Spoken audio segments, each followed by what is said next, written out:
All right, welcome to my garage apartment. Gonna do something a little different. Gonna do a little podcast style shooting. We wanna bring you some content. We wanna talk about what's happening in the flat track world, talk about what happened over the weekend. I had American flat track in Texas. We had MotoGP that went off, that was off the chain.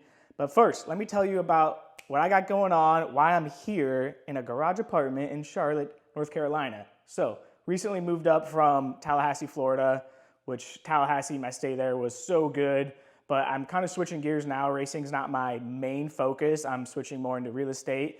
And Charlotte, I had some good friends here. Also, just felt like there was more opportunity for me here, bigger city, more opportunity in real estate. So came here, bought a duplex for an investment property. Then I went ahead and rented an apartment to live like right in the south end of the city. That's where I wanted to live. So trying this out temporarily, it's been cool. It's been unique. Obviously like an interesting setup with the motorcycles in the living room, but it's cool. It works for me now. It's not going to be permanent, but I'm here now, and I'm also about to get my real estate license. I just passed my class test, so next I got to take the state and national exam, and then I'll be a broker, slinging that real estate. So yeah, we're on that progression, but I'm also having fun with the racing world. We're making moves, we're racing high level events, we're creating content, building the brand, having fun with it. So let's get into it. The Dallas, Texas half mile was last night, and they had tricky conditions. That track's always like really tricky. I've raced there a few times, and you like never know what you're gonna get there with the track conditions. I think it's really hard to prepare the dirt in a good way to make it consistent and good racing. And plus they had like tornado weather coming through there, it looked like. So kudos to them for getting the event in. It looked challenging, and I will say from my experience, it's always, when it looks like there's often times we go to a race and you watch a race on the coverage. Now that I'm not going to all the nationals, I watch it and I'm like, oh, the track doesn't look that bad. Then you hear from the riders how actually challenging it was. So this one, you could visibly see how challenging it was to ride. So I can imagine it was really challenging. Like, I'm sure those guys were like death gripping that thing out there. But they got it in. The Twins race was like pretty sick. Like the heat race action was pretty good. Then it got to the dash. I think it rained right before the dash, and those guys were sending it. I mean, it was 5K to win, and you could tell they were sending it. I think Breyer like sent it around the outside, but he didn't like come down and block it. So, I think Jared ended up winning the dash. It was a really good race though. Like the 3-4 of them were like going at it for position. Was really exciting, kind of like a prelude to the main event. Then main event time. I would say Dallas Daniels got the whole shot, and you could tell like that Yamaha just comes off the line so good. I remember when I used to race the Yamaha, the acceleration on that thing is just like pow, pops off the line, especially compared to like the FTR 750, the Indian. Like it's a little more like slow revving, slow moving bike. So the Yamaha got the jump, and then the boys were mixing it up like right away, big time. Let's say that I want to say that like Breyer was getting aggressive and Johnny Lewis was a little aggressive. It looked cool. It was fun to watch. It was fun to watch. And then it was like a three-way battle between Robinson, Mees, and Dallas. They were throwing haymakers out there. And man, Brandon surprised me. Like going in, I thought, for sure, like this is a good setup for Brandon. It's his best chance to really fight for the championship this year with the schedule and where he's at with his team. But the way the day looked, like I caught some qualifying where Mees just kind of had his number. And then in the heat race, like same thing. And I just didn't think that B-Rob was going to have the fight in him to pull it off. But come main event time, like I think they might have changed a little bit with the bike because he was strong. And he got by Mees, and then he went around the outside of Dallas, took the lead, started pulling away, like running solid race. And then he said he lost his brakes, which is wild because I know they have like really, really good brake systems on those things. But he's also known for really, really rubbing the brakes really hard. So, but yeah, he was able to hold off Mees to the line, close finish. Not an easy feat when you got Mees breathing down your neck for a win at a national. And then Dallas came home third, solid run for him, but he wants more. Looks like Davis Fisher was fourth. Great run for Davis. He had really good speed all day, but it's like even in that heat race, he got third in the heat race, but he looked like he was the fastest one in the heat race, and he just didn't put himself in position to get the job done. Breyer in fifth on the KTM, solid run for him, and I don't know that he's happy with fifth, but is what it is. Van der Kooi in sixth, no surprise there. It's just kind of like the rankings, although like those guys like Davis, Van der Kooi, they could flip-flop depending on the day probably, and then Maxwell in seventh, solid. He's on the XG 750, the Harley, so it's pretty solid, I would say. Yeah, it's good if he can be right there kind of building. It's his first year on the Twin, so pretty solid. Like good to see. I think he's been steadily progressing as the year's gone. So I think at Daytona, not sure where he ended up, but then I don't think he was, maybe just barely cracking the top 10 on one of the races. And then I think he was 10th at the last round in Sonoya, Georgia, and then 7th here. So it looks like he's making good progress. Brandon Price in 8th. That's good he's out there. It's good to have Brandon back in the mix. So good stuff from those guys. It's not easy, like especially a track like that where it's so tricky, so technical. The track obviously was like kind of had ridges in it. I think from like it's like hard packed clay, but then it has ridges in it and like inconsistencies. So especially on those production based bikes like that he's riding, the Yamaha, it's tricky. And what we had, Johnny Lewis in 9th. It's like the standard for J-Lu to start really strong, it seems like, and then fade. We don't really know what's going on with him. But this time I did see his post.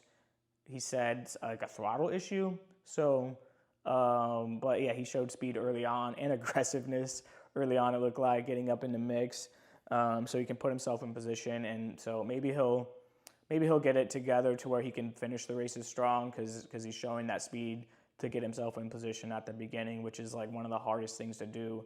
So if they, with the team, the bike, if they clean it up, maybe he can, maybe they can start finishing stronger, which I think would be good for the sport.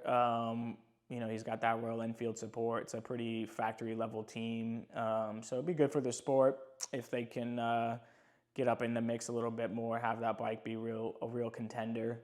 Would like to see that for the sport and for Johnny with all the effort he puts in, for sure.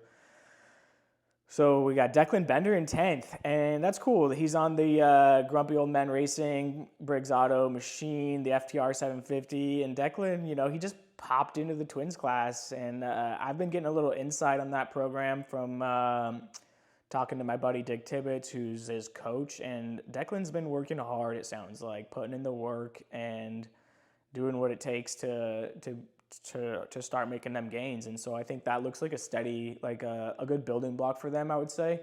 Getting up there in the top 10 ahead of like some guys that have been doing this for a while in the Twins class, like Ben Lau, Colby Carlisle. So Ben Lau was 11th. It shows him here on a KTM, which is on the Rackley Racing bike, which I didn't know. I thought he was riding an Indian. So maybe they got KTMs now. And then Trevor Bruner in 11th also on a KTM with the Zanardi Racing bike. So cool to see Trevor in the Twins class now. It's good to see these singles riders starting to move up. The state of the sport has been interesting, but one of the good things about like some of the challenging times from the team situations is we're seeing some of these guys move up to the Twins class, like Max Whale, Trevor Bruner. So that's cool. Colby in 13th on the G&G Yamaha. I heard he's graduating college with his like bachelor's degree, I want to say, this here shortly. So congrats to him on that. And Morgan Mishler in 14th ahead of his teammate Dan Bromley. So it's cool for Merg to beat his teammate, I think, on the Honda. I think Bromley was kind of like the getting most of the efforts put into him initially, because I know like at Daytona, Bromley was like Morgan didn't even have a bike at Daytona for at least one of the rounds. So cool to see him kind of like being like, all right, yeah, like reminding them guys like who he is. and that he can be a contender.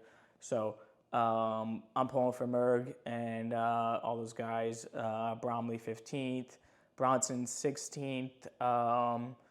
Looks like a lap down. I think he was the first one to get lapped, or the only one to get lapped. So, yeah, I don't know what's going on with them. Would be cool to see him pick it up.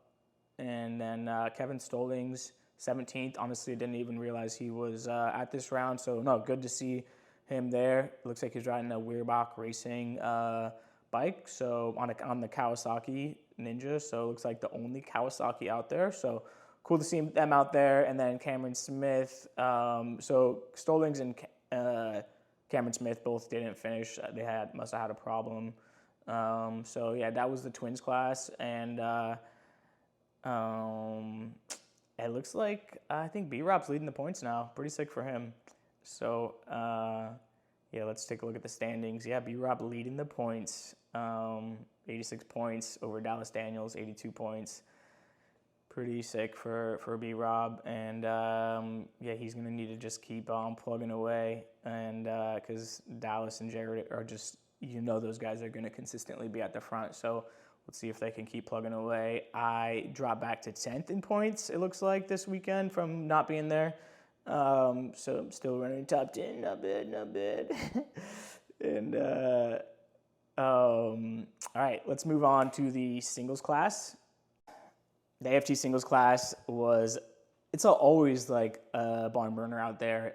This one, it was good. I don't know, like this one time the Twins class was maybe even more exciting. The Twins class was really good this weekend. But yeah, congrats to Chase Satoff getting that first win. Man, that kid, love it. Love watching him race. Honestly, been watching him race and like seeing his aggression and his just like rawness that he brings to it. Like I enjoy like his interviews. He's just like you can really see and feel how young he is. He's got braces on, and he's just like a young guy that just tries so hard, and he's always so fast, and especially like from the start. Like you think the start of the race of like pretty much all his races, like the start and the first turn, like he's hammering, and he got like a gap, I want to say, like right off the start. This race was restarted several times, but like that first start, he just like hammered, and he had a gap, I want to say like a fat gap right from the get-go. And Cody Kopp, who got second in this race, was like back there, like way back in the pack. And Chase had this race in the bag, like he had it won in the bag, and then I think we had a rider go down, cause a restart, and that like changed the outlook of the race. On the restart, Cody, I think, like really got up into the mix a little bit more there, like way more, and was pressuring Chase. Like it looked like a totally different race. Like Chase had the thing in the bag, and then they had a restart, and he did not have it in the bag anymore, it looked like. So it looked like Cody was like giving him like everything he could handle, I want to say, if I remember correctly. That's the way it was going down. And then I think they had rain start coming in, and so they red flagged the race for rain. I'm pretty sure is what happened. There was a lot went on, so it's hard to remember exactly. And then they had a restart, which is a little controversial, I think, the way this went down, because it rained quite a bit, it looked like, but it seemed like the rain would just like kind of come in and stop, and then they were obviously rushing, but they just like sent him to the line and didn't give him a warm-up lap to like check the track after it rained, which that's the one thing that's like really questionable to me. That they didn't do that, but like obviously they were in a hurry. Like decisions have to be made on the fly, on the spot. So it is what it is. I wasn't there. I don't know. And on the restart, Tom Drain like really had his stuff together at that point and looked like he was about to pass. So I think Tom probably restarted third or something, and then he was like about to pass Chase. And then the race was stopped for the final time, and it looked like a really bad crash. They didn't show the crash, but you could see the front end completely ripped off of, whose bike was it? Evan Renshaw. It looked like the front end was completely ripped off of Renshaw's bike, and And who else was down with him? It was Aiden Ruse-Evans, who was running really, really good this weekend too. So that sucked. But I'm just looking at the results here, and I'm a little surprised because I thought that they reverted back a lap to the finish with and had those guys that crashed. So what happened was like those guys crashed, and then they called the race complete. Like it was getting late, it kept raining. They called the race complete. So Chase got the win. Cody Kopp second, Tom Drain third. And when they showed the results initially, it was like they were showing like Evan Renshaw and Nathan Ruse-Evans in like fourth or fifth or sixth, like as they were running, because I thought they like reverted back a lap to before that restart. But they must have had that wrong. I don't know. Maybe they got more laps in. But that is weird. I don't know how they come up with that, because on that restart, yeah, Tom Drain was second, and so the results, it's Cody Kopp, Tom Drain, but then maybe because those guys didn't finish, they end up putting him in the back. But yeah, just weird. Not sure the deal there. But yeah, brutal crash. It looked like, just based off of the bikes. Not sure what happened. They didn't show what happened. They didn't catch it on film. It didn't look like. But hate to see that. Like, it was a challenging event, obviously, with the track conditions, the weather, and hate to see them guys go down like that. And I mean, that's why I don't race half miles and stuff anymore. I haven't raced them since my big crash at Charlotte half mile. Just like, you can manage the risk all you want, but sometimes stuff happens, and them high speed half miles are it's a bull ring out there. It's a battlefield. So anyways, Cody Kopp second, Tom Drain third. Man, hate that for Tom like a little bit, because he obviously kind of got hosed at Daytona when he was running like for the win or top two or whatever he was, and he got taken out at the last lap. And so that put him back in points. And then here he's like the last restart, he's running second, about to pass for the lead. And then they had the red flag. They called the race complete. And then now he's bumped back to third behind his championship rival, Cody Kopp. So making it hard on Tom for the championship with just like the circumstances. He's been doing the right things, but the circumstances have been not in his favor with that stuff. So we'll see what happens the rest of the year. Still got a long ways to go. Things could shift to be challenging for Cody. But right now, both Cody and Tom are doing their jobs very well, and that's just the cards that they've been dealt. And then had Trent Lowe and Jared Lowe scored fourth and fifth. The Lowe brothers both in the top 5. That's pretty sick. I wonder if that's a first for them. That was really cool. That's cool to see. Logan Eisenhard 6th, another young guy getting up in the mix. James Ott 7th, solid. He's maybe he's building up to some better things this year. That guy's got speed and he can do it. So if they put it together, can expect to see him fighting for some podiums as we go. And hopefully the guy can just keep building and start fighting for wins beyond that. I think the potential is there for him. Just got to dig, right? And then Travis Pettin in 8th. Solid run for these guys. I don't know a lot of these guys that well. Like, I don't really know Travis. I think he's from California. So Travis Pettin 8th, Terrence Santero 9th. I think those are both Cali boys. But they're just, I just don't know them that well because, I don't know, man. I just haven't been like going to a lot of like regional events anymore these days, so I don't get to run around with them guys that much anymore. And then we got Hunter Bauer 10th, Tyler Raggio 11th, Justin Anselmi 12th. I think that's solid for him because I think he's just now starting to build to start making main events. Honestly, I don't even know that he's made many main events before, the Cali kid. And then we got Washington boy Olin Kistler in 13th. He had to use a provisional, which was probably a good move for him because he had speed all day. So, but then missed the main. So, I don't know why he had that good speed but missed the main. Probably still just some racecraft and stuff to work on. And I mean, them singles races, like they're sendy. Like it's wild out there.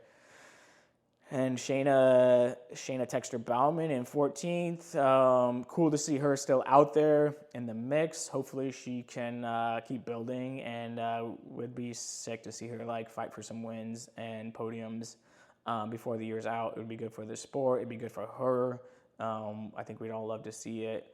Got Chad Coase in 15th. He was on, I think, Jacob Lehman's bike this weekend, it looked like. And typical Chad stuff, it looked like. He showed speed, I think, like, speed to win at points of the weekend where he, like, was really fast. But it looked like he maybe got kind of hosed in his heat race. It was kind of hard to tell, but something happened with him.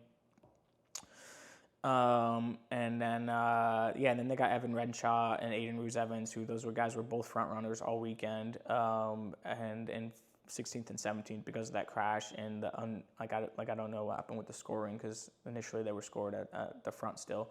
And then Braden Fanders in 18th, he was the cause of one of the restarts. It looked like he had a bad crash. Oof, hate that for him. I think he's banged up. I'm not sure what level he's banged up, but I think he's overall like gonna be okay. But no, I think I saw he was getting surgery on like something, and then needed surgery on his wrist also. So that sucks. Like, that sucks.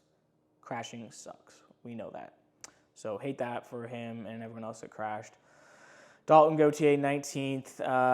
He didn't finish the race. Not sure what happened. I tried calling Robbie Bobby today to get the scoop. He did not say what happened, but hopefully we can do some like live stuff with Robbie on our channel and get the scoop.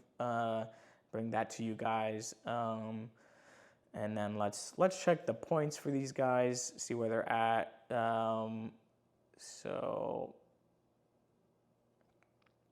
it's a battle for sure. Wow, Cody Kopp with 92 points over Chase Sadoff is in second with 75 points.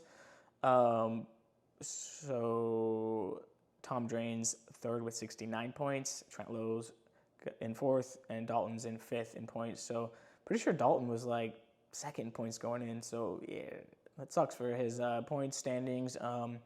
Cody's going to be tough to beat. Like, I would say that, it's going to be them three, probably Cody, Chase, and Tom. Tom's showing everything to get it done, but just things haven't been in his favor so far. So that's the rundown on the racing.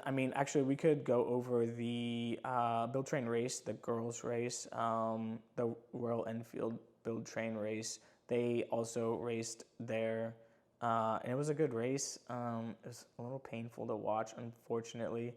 Let's check here the results, just because of what happened. So Kenzie Luker got the whole shot, and Taya Little was third, and then passed Shasta LaRue for second.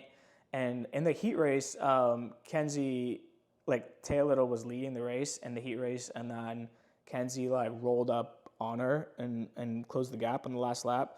So it was it looks like Kenzie had the speed at that point, but maybe Taya was just based off what we saw in the main event, maybe Taya was just cruising in that heat race a little bit, because in the main event, when Taya got into second, she rolled up on Kenzie fast. It was I was a little surprised just after that heat race. So that was cool to see. She rolled up on her, and I liked her riding style. I've actually raced with that gal, Taya Little, in when I did Doug Lawrence's Battle at the Border last year in Welland, Ontario, which is her home track. And I want to say, I don't know if Taya beat me or not that day, but she can. She's at that level on that track in particular for sure. I don't know her that well or her skill sets, but I know that next weekend or a weekend close to that, she won the pro class, beating Doug Lawrence and all the boys. So that track's there in Welland. It's its own kind of technical, and she rolls there. So, but yeah, watching her on the Royal Enfield is cool. She definitely got a unique style where it just looked like she was really, really stood up straight, and just I don't know, but it was cool. It was cool to see. And then but then down the straightaway she was tucking down, which was cool to see. She was rolling, so she caught up to Kenzie, and then went around Kenzie. But then Kenzie just went wide and just run her up to the wall. It was I was a little bit surprised, because I thought these girls are all friends and stuff, but all good. They were racing for the win, whatever. That's, I don't know. There was no contact. It wasn't dangerous, I wouldn't say, but it was definitely blocking for sure. It was kind of interesting. So then the next lap, like tails just like went under her, but I looked like she hit a bump, or like what was happening to a lot of people and all, like on the twins especially, like it's like they would like slip and grip, or their bikes would like slip and then like grip, and they were just like bucking. And anyways, her Royal Enfield like did a little slip and grip, hit a bump, and just slapped. And I hated to see that. She went down hard, and left in the ambulance. But I think she's got a broken collarbone and a fracture to her T5 or something. So yeah, hate that for her. Looked rough, like really rough. So anyways, they restarted the race. They got it in. They finished it. No, wait, I don't think they finished it. But they had to call it complete at some point. I think they were racing, and then the rain came in. It was just like this crazy weather. You could tell it was like blowing. The wind was blowing so fast. So anyways, yeah, they called the race complete. Kenzie Luker won. Shasha LaRue second. Maya Maffo, I don't know how to say her name. Maya Maffei. How do you say that name? I don't know. Was third. So that was the results. But yeah, the girls are doing well. I think it's a good addition to the series. It's cool. They don't do all the races, but they're at some of them. And it's like a really cool program, it seems like. So yeah, that was pretty much the rundown on the Texas half mile. Interesting race. Like they had their obstacles with the weather and stuff like that, and even like the podium celebration. Like I stayed up and watched it. It was kind of funny, like for me to watch it. Just like like Mies like snuck his podium interview in before like the singles podium was over, probably because he wanted to leave, but probably I don't know what the deal is, but it was funny, like just like the order of things. And like then like the rain came in and they were like it was like it was a whole thing, but they got it done, they got it in, and so I'm sure they're happy to get that in and move on.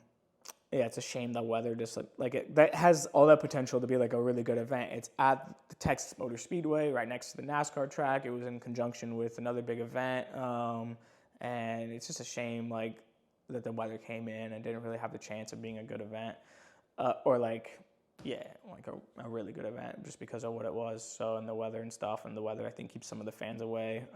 It's a shame because it's a great market for us, for American Flat Track to go to there in Texas. And a lot of the partners are there, like Roof Systems and Mission Foods are, Texas-based. At least Roof Systems is, I know for sure. Yeah, and I'm pretty sure Mission Foods.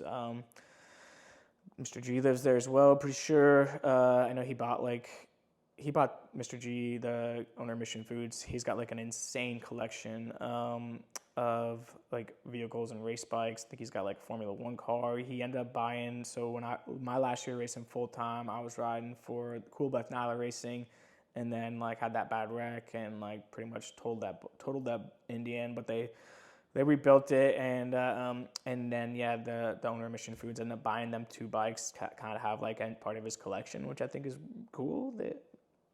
Like felt like those were collector bikes and got them, so I think that's rad. But yeah, anyways, what I got going on is I'm racing the next two nationals out in California. So racing Chico next weekend, and then Ventura, California the following weekend on the Dodge Bros Racing Harley XR 750. And you see I'm grinning a little bit because I'm excited for it. Like, Daytona went so well. Ever since I went part-time in American Flat Track, it's been really good for me going part-time. I've been actually like growing my brand at a faster pace and providing my partners with more value by just doing more content, doing more like select high-profile events, and then just doing like the cool American Flat Track events, the ones that I think are cooler and the ones that I feel like are safer. I picked the lower speed tracks just for the, I know anything could happen. I can get severely hurt on the low speed ones as well, but statistically speaking, you're much less likely to die or be in a catastrophic injury on a short track and TTs on the lower speeds. The way it's gone, it's the way it is. And impact increases at the rate of speed. It's a fact that we can't avoid. So I raced the lower speed tracks, and we got one coming up next weekend. Although I will say Chico was kind of a question mark for me on a lower speed track. I think it's a little bit of a bigger, faster short track. So pray for me to be safe. But I'm also gonna send it Slammy style because well, like initially I was thinking like Chico, I'm just gonna kind of get through it, but now I'm like after Daytona, like showing that I could win on the Harley Davidson XR 750 and make history as the last guy to win on that bike. Pretty motivated. So Daytona went so well, but we also had bike problems at Daytona pretty much the whole weekend. Just little small things, just from pulling a bike out of the garage and trying to run with the best of the best. We were the fastest pretty much all weekend for a lot of it. But we just had certain bike problems holding me back, like the throttle sticking, different things. But we got brand new carburetors on there, so the slides should not be sticking this time. We got new brakes, better brakes. And so I'm revved up, excited for Chico and Ventura. So gonna race Chico next weekend. And then the day after, I'm actually gonna go to Brian Bartlow's Feel Like a Pro Dirt Camp. And he's got, I'm co-hosting a school with him. So I'm teaching a school Sunday and Monday following, which will be cool. He's got like a ton of like KLX 140s, I want to say, and a bunch of tracks. So it's gonna be like a little moto paradise, kind of like chill school, hang out, ride, talk all this talk, and ride mini bikes. I don't ride mini bikes a lot, so I'm looking forward to that. It'll be good. And Brian, he's like a character, big time character. Brings the energy, so that'll be fun. And my parents are coming down from Washington in the motorhome, which will be nice. I'll get to spend that time with them. They're gonna come down and then stay that week between. So I'll get to be with them for that week between in the motorhome, like at Brian's, and then we'll make our way down south to SoCal to Ventura, California, which that's like, I would say like definitely like a home town race for Dodge Bros Racing. The Dodge Bros Automotive Shop is in Granada Hills, California, which it's all like SoCal, LA area stuff. So I forget how far exactly Ventura is from them, but yeah, excited for that one. Last year I raced Ventura on the Dodge Bros XR. It was my first race on that bike in a long time. My first AFT National on that Dodge Bros Harley, and we were fast right from the jump last year, and then the track kind of got away from us. I got poor starts and ended up 6th in the main, but we showed we had the speed to run at the front. This year I'm a little more dialed in. I got great starts in Daytona, so now I have a little more confidence on like how to get that XR off the line. So I think that will set us up well for that. And excited for that. Hopefully you guys like the content. We can keep doing this. If it works, like we can keep doing it. So like, subscribe, follow, do all the things if you want me to keep doing these stuff. We can tell you a little bit about what I got going on the rest of the year. So after Chico, Ventura, my next race is the Battle at the Border in Welland, Ontario, in Canada. So I'm excited for that one. It's like a super fun event. My buddy Doug Lawrence promotes it. I fly up there. We hit a big old mountain bike ride Friday, which it's like last time it was challenging because it was like actually mountains. Like I'm used to like riding mountain bikes in like Florida and North Carolina, but it was like really steep and technical there. And then do the race Saturday, and then actually I'm thinking about hitting Medina TT on Sunday, whipping back down to the States, hitting Medina TT on Sunday. I've raced Medina TT one time back in the day, and it's a super fun track. But yeah, Battle at the Border is cool. It's like USA versus Canada themed. Doug does a good job. He's got more of a purse this year. I think he's got $12K of that funny money for the purse. When I say funny money, I mean that them Canadian dollars. But excited for that one. I enjoy going up there. It's like really good racing community up there in Welland, and like Doug's a good friend, and so I like supporting his event. Hopefully I can do another event soon, promote an event under Slammer Time Promotions soon. So I got my eye on that as well. I would like to do at least like one event a year. That would be cool, but I just haven't like pinpointed the right time and place to do it. It seems like the market's a little saturated right now for those kind of races, but hopefully we'll pick one out and do soon. And then After that, the only AFT race I have left on the docket, it will be the Sturgis TT, which will be sick if it happens. I heard there's still a chance of it happening. I know there's a lot of talk about it not happening, but like, I guess like a vote got voted down about a 5-year contract, but they're renegotiating a new contract. So still on the schedule. It might be TBA right now, but it's like, I'm fingers crossed because like street TT, like, yes, it looks like with the layout, it's going to be hard to pass, but like, I love me some pavement racing. I'm trying to even get in and do some Moto America races this year. It's tough to get a ride, but I'm hoping to do some more road racing as well. But yeah, I love that kind of stuff. And then after that, we got the World Championship. Ooh. I got to go back and get that done. More on that later, though. The World FIM Flat Track World Championship. It's in the cards. We're putting it together. Still trying to get support for it. It's tough out there in them streets trying to get support, but we're looking good. I love doing that stuff. But anyways, yeah, I think I'm gonna wrap it up here. Yeah. Thanks for tuning in to the Slammer Pod, Sidetracked with Sammy. What should we call it? I got to say, that was Morgan Mischler's idea to call it Sidetracked. Hopefully we can build this thing, whatever format it takes. I'm just kind of like throwing this together really quick to get some content out there.